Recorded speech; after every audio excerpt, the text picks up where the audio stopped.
You've probably heard that people have built a lot of wealth by investing in real estate. But what you haven't heard is how it works. So in this video, I'm going to give you a step-by-step breakdown of how you can build wealth by investing in real estate. And to keep things simple, we're going to start off with you buying a house.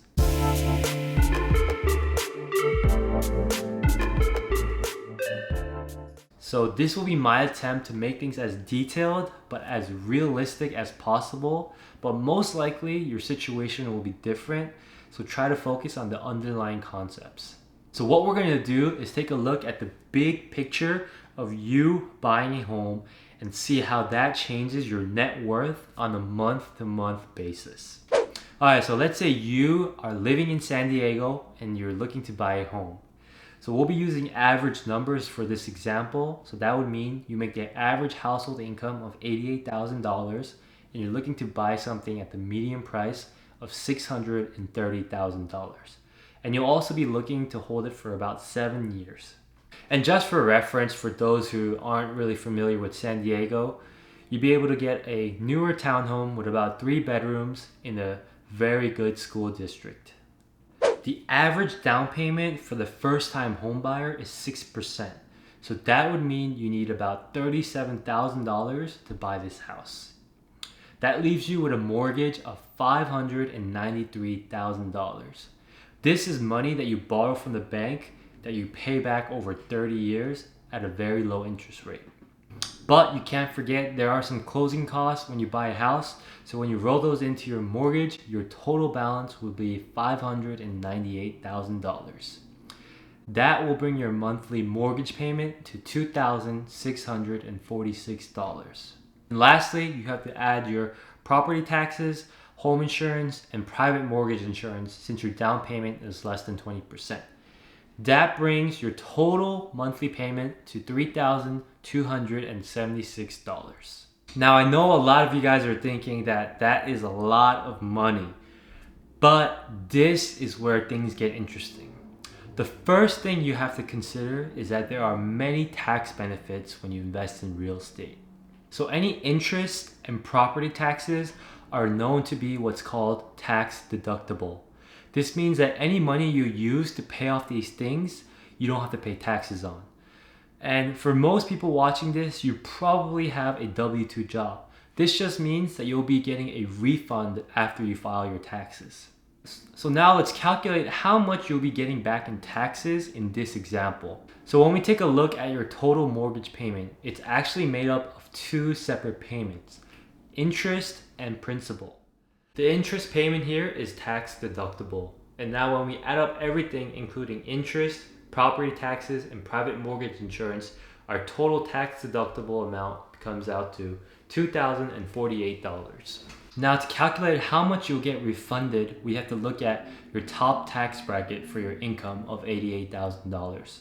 On the federal level, it is 22%, and for the state of California, it's 9.3%. And when we multiply this with our total tax deductible payments, we get a total monthly savings of $641.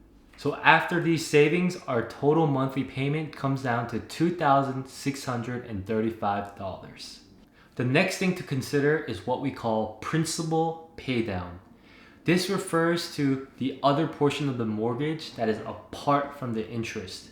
And in this case, for our 7-year hold, it averages out to about $1,175 each month. When you pay this amount to the bank every month, it's actually lowering your total debt balance. And later when you sell the house or refinance, this is money that you'll be getting back. This is what's referred to as building equity on the house. So factoring this into your total monthly payment, your net cost will come down to $1,459. And now there's one last thing to consider, and that happens to be my favorite thing, and that is appreciation. I've learned that when you invite people over to your home, they tend to appreciate you. So historically, real estate has been appreciating at about 3 to 5% each year, depending on location.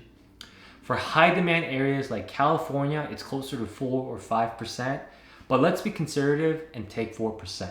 So with the home purchase that's $630,000, in 7 years, it would be worth about $829,000.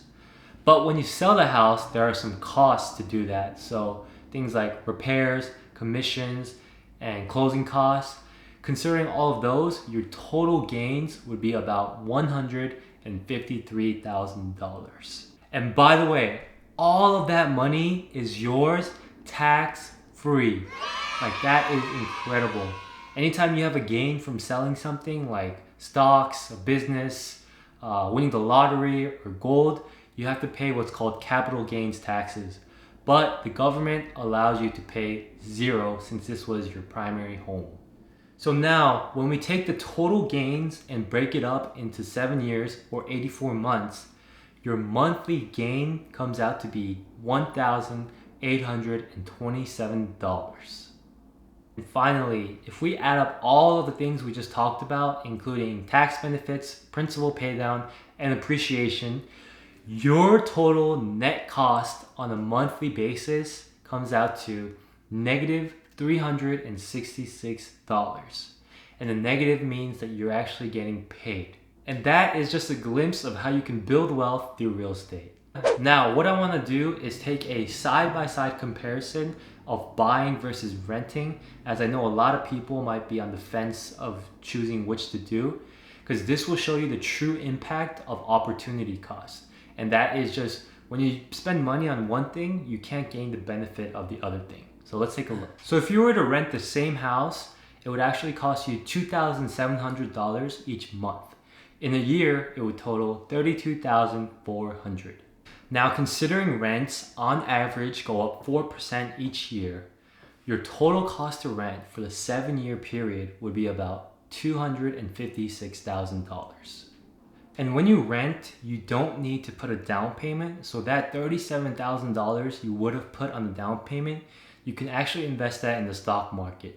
And let's just say you got the average return of 8% each year. In 7 years, your total investment would be about $58,000. So now when we add up all the gains from stocks after taxes with total cost to rent, your total net cost to rent comes out to be $237,000. That comes out to be about $2,826 each month. Now, for the final calculation of this video, if we add the total cost to rent with the total cost to buy, our total net difference comes out to be $3,193. This is how much your net worth would go up or down each month depending on if you were to buy or rent in this situation. So with that, I hope this gave you a better glimpse of how you can build wealth with real estate. And I know I just talked a lot about the benefits of real estate, but there are definitely downsides to real estate as well. You know, real estate isn't something you can just easily sell with a few clicks like stocks. It's actually very slow moving and it takes a long time to build wealth. Like in this example, it took 7 years. So it's very important that you keep a long-term mindset when it comes to real estate. It's not something that happens overnight or within a few months. So if you're looking to get in and get out really quick, this might not be the thing for you. And I know some of you guys watching this are looking to buy a home in the future. So my advice to you would be to really work on your income. And the reason for this is because you have to borrow money to buy a house, unless you have $1 million sitting in your bank account. And the institution that's lending you money is going to be looking at a lot of things, but one of the most important things is your income. So that will determine how much you can borrow. If your income is very low, you're not going to be able to borrow a lot, so you need a very big down payment. So that means a lot of different things for a lot of people, but the point is to invest in yourself and invest in your career. So that's it for this video. I hope you guys found it helpful, and if you can give me a thumbs up, that would mean a lot to me. These videos are really fun to make, but they take a lot of time and effort, so thank you. And I always forget to introduce myself in my videos. So my name is Jaden, and currently I work in commercial real estate. So I love talking all things real estate. If you have a question about real estate or this video, just feel free to reach out. And other than that, thanks so much for checking out Dollar a Day, and I'll see you in the next video.